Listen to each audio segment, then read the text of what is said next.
Imaginez que vous assistez à un match de football. Votre équipe préférée est en train de perdre le match. Pourquoi ? Leur point faible est une mauvaise dynamique d'équipe. Les membres de l'équipe n'arrivent pas à se faire les bonnes passes. Pour combattre la maladie d'Alzheimer, la dynamique des neurones est peut-être également la clé du match.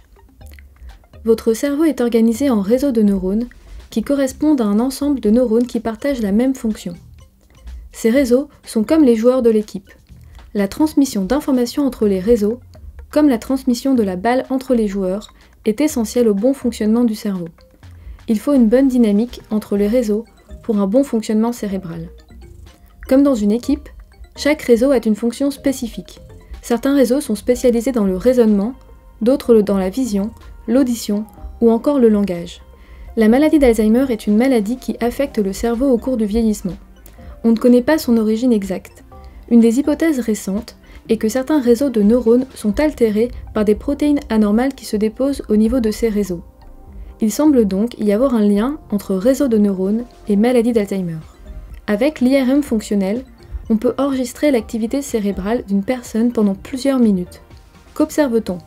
Même lorsque la personne est au repos, qu'elle ne réalise aucune tâche particulière, on peut observer une communication permanente entre les réseaux cérébraux. C'est comme si un match se jouait en permanence dans le cerveau, même lorsqu'on ne fait rien.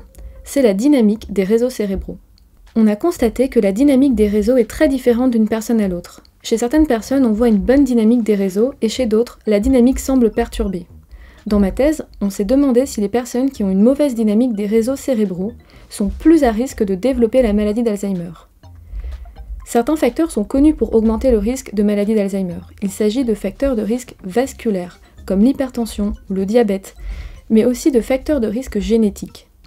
On a donc commencé par étudier l'impact de ces facteurs sur la dynamique des réseaux cérébraux chez des sujets âgés. Les premiers résultats montrent que les facteurs de risque vasculaires perturbent la dynamique des réseaux cérébraux. C'est comme si l'équipe jouait avec des membres qui ont une jambe dans le plâtre. Ils n'arrivent plus à se faire des bonnes passes. On va ensuite étudier des patients atteints de maladie d'Alzheimer qu'on a suivis pendant plusieurs années. On va examiner si la dynamique des réseaux cérébraux chez ces patients était perturbée dès le début de la maladie. Avait-il une équipe moins bien organisée que ceux qui n'ont pas développé la maladie d'Alzheimer ?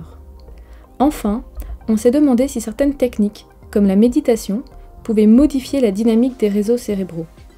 De la même manière que pour des séances d'entraînement avant un match, on a demandé à des personnes âgées de méditer régulièrement pendant 18 mois. Cette étude permettra de déterminer si la méditation, comme des séances d'entraînement, permet d'améliorer la dynamique des réseaux cérébraux et de gagner le match contre la maladie d'Alzheimer.